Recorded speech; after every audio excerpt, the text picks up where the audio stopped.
Okay, let's actually talk about ternaries and then double ampersand operators. How do ternaries work? Well, there's a question mark. It's going to check the condition to the left. If that condition evaluates to truthy, the condition on the right or statement or function call, whatever you want, will run. If the condition to the left of the question mark is falsy, then the function or assignment or whatever you want after the colon will run. So here I have a const dark equals true. And then this is the first way we can use ternaries. This is the regular way. We're going to put the condition first, followed by a question mark. So this is saying, hey, does this variable dark evaluate to truthy? If so, run this method to the right of the question mark, dark. If dark is falsy, run this console.log to the right of the colon. Okay. So if I change dark to false, we're going to see that it's light now. Okay, so what's the second way we can use ternary operators? Okay, I can do const current mode.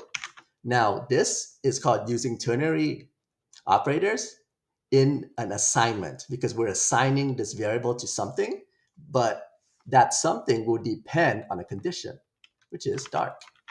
Hey, is dark truthy? If so, the mode is dark mode. If not, it's light. Okay, so if I type in current mode, it's light because dark is false. If I change this to true and I type in current mode again, you see that it's dark mode. Okay, so this is the assignment way. So what's the third and final way? Well, that's when you use it inside of function calls. So we're going to console.log, but what are we console.logging? Well, that's going to depend on the ternary operator. Hey, is it dark? If so, console.log dark. If not, console.log light. Okay, cool, right? Okay, so now what are some limitations of the ternary operator?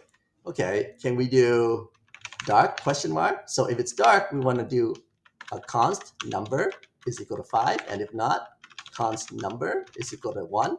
Does that work? Nope. Okay, so you cannot declare variables inside of a ternary operator. But if you declare it outside with let num, okay, and then here you can do assignments. See, we get no error, and if we type in num, we get 5 because dark was true. Okay, so one limit to ternary operators, you cannot do variable assignments inside of it. Okay, let's move on to double ampersand operators. Okay, let's look at double ampersand. Let's do const dark is equal to true. Again, now console.log dark and then, hey, it's night. Hey, it's night. So how does this work?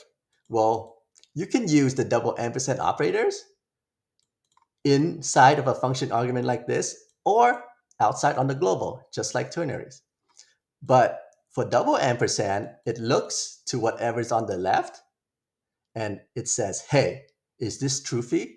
And only if it's truthy will the right thing gets to run. Okay.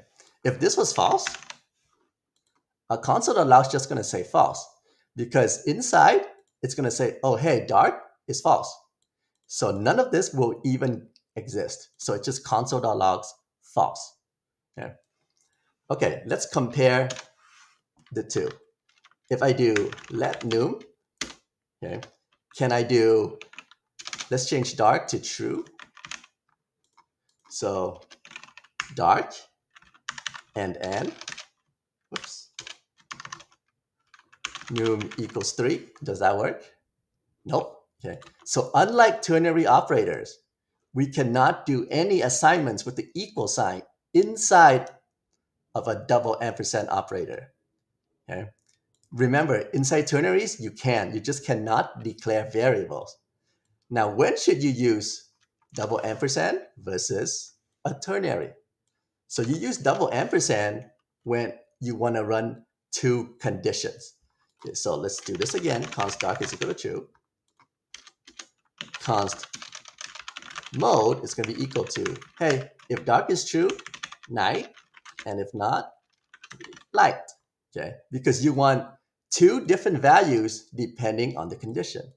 So when you use the ampersand, well, you only do that when you're checking if something is truthy and then you run something, okay? So that's like doing dark and console.log is dark, okay?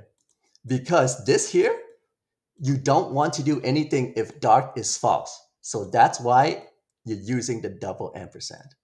On line 7, if dark is false, you want it to be light. But if it's truthy, you want it to be night. So you want two conditions. That's where the ternary comes in. Actually, one more thing. I want to talk about this double ampersand inside of an if statement. So let's delete all of this. Console.log ran. Okay, let's see what happens. This if statement has a double ampersand operator inside. This console.log high actually ran, but this inside console.log ran never ran. Why is that? Is it something magical that when you put it inside of an if? No, it still follows the exact same rules. So an if statement, it will evaluate whatever's inside the arguments first. When it enters this scope, it sees the double ampersand. It says, hey, is this lefting truthy? Yes, it is. Please run this method. That's why we get high. Then it exits the scope. Now the if statement comes in. The if statement checks, oh, hey, this is truthy, but this is not truthy. So I'm not going to run whatever's inside. But how does the if statement know that this is not truthy? Well, what does the if statement do? Whenever you put anything inside of an if statement, it checks for truthy and falsy by using the Boolean constructor. Okay. If you pass in anything that can coerce to true, it will return true. If you put in falsy values like 0, it will return false. Okay. Now, if you do Boolean, and then you put in console.log high, it still runs, but it evaluates to false because it cannot convert this to true internally. Okay. And if we look at our if statement, it actually says only console.log ran if this and this is truthy. What if we put the logical not operator here? See, now it runs. First, it says, oh, double ampersand, is this thing truthy? Yes, it is. And then it's going to run this. It actually ignores the logical not operator because that has nothing to do with the double ampersand. Okay? And then now the if statement comes in. The if statement says, hey, this guy is truthy. And this guy, you're actually checking if he's falsy because you put this exclamation mark. So you pass all of my checks. So now this will run. Okay. Now if I delete that, we get high. What if I put the exclamation mark here? We get nothing because the double ampersand will run first and it says, whoa, the left thing is falsy. Don't even do anything else. And that's it. It stops. All right. I hope all of this was helpful.